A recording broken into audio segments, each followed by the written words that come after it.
Johnny, you've got an interesting family history heritage. Start with your granddad and where he lived and what he did. My granddad lived in Bessemer City, North Carolina. That's near Gastonia, near Charlotte. He worked in the textile mill. Back then they called them cotton mills. No air conditioning, no fence around it, no security guard. And you could be working at one plant on the first shift and something happened, you want to go on the other side of town, you could be over there working on the second. No applications, shake hands, no fence around, no security guards, no air conditioning, no canteens. They had a little buggy they call a dope wagon.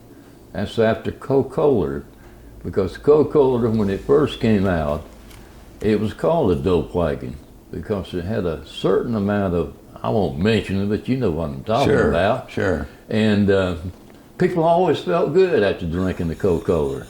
And for a long time, they didn't know the damage it was doing, but later they took it out. But they continued pushing the dope wagons until the vending machines came around. And from then on, it was a takeoff. And your dad worked in a textile mill. My dad was born up in the other side of Mountain Rest, and he got into the textile business in Bessemer City. Okay. That's where he met my mother, and later they moved to Slater, South Carolina. That's on the other side of Greenville. Right. And we were there several years, and we moved to Anderson. And we've been in Anderson for a long time, and he worked in the textile mill back when you didn't or did have all the things I just mentioned. Which mill did he come to Anderson to work at? It was known as Lad Lassie. And where was that? It was down Riverside, was on one side of the river, and Lad Lassie was on the other side. Yep. That's down off of East Whitner Street. Yep. Of course, it's all been demolished now. Yeah. Yes, we was in the mill village because, you know, when they started up the textile mills or cotton mills back then, they had nowhere for the people to live. So getting employees was very difficult. So the mills, they built mill houses. And they had to clear the land like you're seeing around Anderson and other counties now. And they built the houses for the employees and their families. The houses rented for 25 cents a room a month. The mills, they kept up the houses. They kept them roofed, they kept them painted, they done all the plumbing. Down in near Greenwood, there was a textile mill, and they even came around and collected your laundry and brought it back, and they did your grass. They did everything. All you had to do is go to work. There was a country store here, county store that the mills ran. Almost every mill village, to my knowledge, had a company store. Yep. Some of them had drug stores, and there was one in North Carolina that even had a movie theater, which you could get in for 10 cents, Wow. no matter your age. So growing up in Anderson, then where would you have gone to school? Down East Whitner Street. And if you're up in age, you remember Cleo Bailey. She was the principal there at the time. Very good person. Yeah. And then high school? High school, I went to Boys High. And unfortunately, all the boys went to one school, and the girls went, well, the girls was on the other side of town. yeah.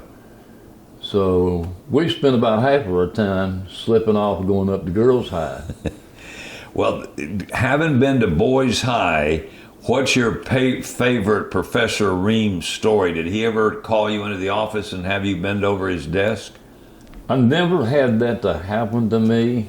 I had another teacher. His goal was every week, everyone would get a paddling, because you know it's hard to be perfect, especially if you're in school. But Mr. Reams he did a lot for me, helping me try to get a job when I graduated. One of the best men I guess I've ever known. Yeah, yeah. So what was that first job? My first job when I got out, I went into the Air Force, but prior to that, when I was in school, I was known as the Snowball King. I don't know if you know what the snowball was, but... Tell our listeners what that is. Okay, basically you had a wooden box, and it had bicycle wheels on it, and I would leave out every morning, twice a day, with 100 pounds of ice and 8 gallons of juice. That's twice a day. 5 cents each, 5 cents. I had a cowbell on there, so the kids knew when I was coming. Of course, mom and daddies did too. But they sold for 5 cents. And I kept the wagon real clean. I would paint it twice a year. And one of the men that ran a grocery store, he'd give me a clean white apron every day. And I would put on a clean shirt each time I went out.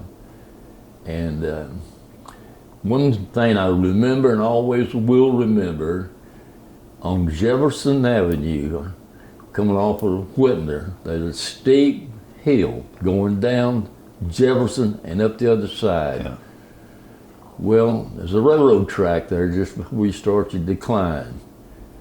And this young feller, he would meet me there every time. He knew about what time I'd be there.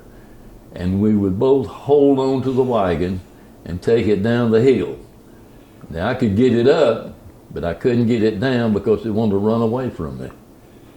And then he got a free snow cone for helping you out. He got a free snow cone, and I'll never will forget, several years ago, we lived out in what's known as the boat property off the Belden Highway. I was walking, and I seen a truck ahead with new power. And as I got closer, this young fella, he said, well, middle-aged by then, he said, hey, Johnnie Ramey, you got a snowball? He said, you don't remember me, do you? I said, no, I don't. He said, I'm the little kid that used to help you get that wagon down the hill. And as a result, I mean, you took pains to make sure that you looked good, the cart looked good, but as a result of that, you had a booming little business. I had a good business. I guess I'm past the age of going to federal prison for not paying taxes. But I never will forget, at 5 cents a piece. Now, people were working in the mill for about, I guess, 80 to 90 cents an hour. And I was pushing that wagon to 5 cents. I was clearing, now I mean clearing, about $80 a week. And you're how old? At that time, Yeah. I was approximately 15. You had to have been the richest kid on the block. I was. Sometimes the superintendents, they got paid by check, and my dad was in supervision. They would come up and want me to cash the check for them. But it was quite an experience. Like I said, I had 100 pounds of ice and 8 gallons of juice going. I saved most of my money. Did you really? I did a lot of things when I was young, and I cut grass, and I always put part of it up. And it proved to be a very good thing in later years because where I worked, they shut the plant down in Greenville, and I had to go to Shelby, North Carolina. Now, I had lived in Anderson just about all my life, and at 53, I was going to Shelby. I knew it was going to be difficult to get a job. In fact, it was almost impossible. So that's when I went to Shelby and stayed there 5 years. Then came back. Came back to Anderson. Now, when I was working in Greenville, I commuted back and forth. I worked in human resources most of the time. It's a long story how I got there. But I never knew what time I would be called in because we worked swing shifts. Yeah. If they had a problem on the third, I had to go in. If they had a problem on the second, I had to stay over. I had swung shifts for 9 years. I came home one day, and my wife said, I thought you got a first shift job. I said, hon, I did. Half the third, all of the first, and part of the second. Well, when I went into the Air Force, my goal was to go to Japan. And that was during the draft period. Well, I never got to Japan. I never got any further than Dover, Delaware. Now, Dover was being reactivated from World War II, and today it has become one of the largest bases on the East Coast. All the service people that unfortunately die or get killed come through Dover. Right, right. And you leave the Air Force, but they still want you to hang around? Yeah, when I got discharged 4 years later, after 3.5 years there, they offered me a civilian job doing exactly what I was doing when I was in the military. I shook my head and I told them no, I am going back to Anderson, South Carolina. There's no place like Anderson.